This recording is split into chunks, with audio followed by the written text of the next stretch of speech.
One last question, if I may. One last question, Mr. Chair, Senator Risa.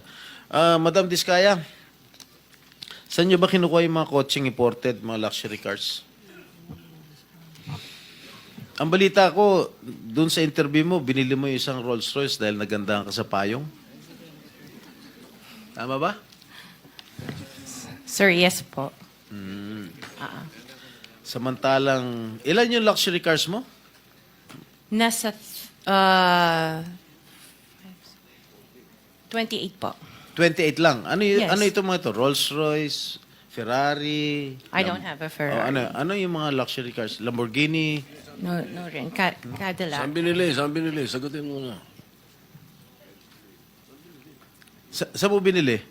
Sa dealer po. Sino dealer? Dito, local? Local dealer o sa abroad? Freebell Enterprises tsaka yung isa Auto Art. Dito, sa Pilipinas? Yes po. Hindi ka nag-import? No po.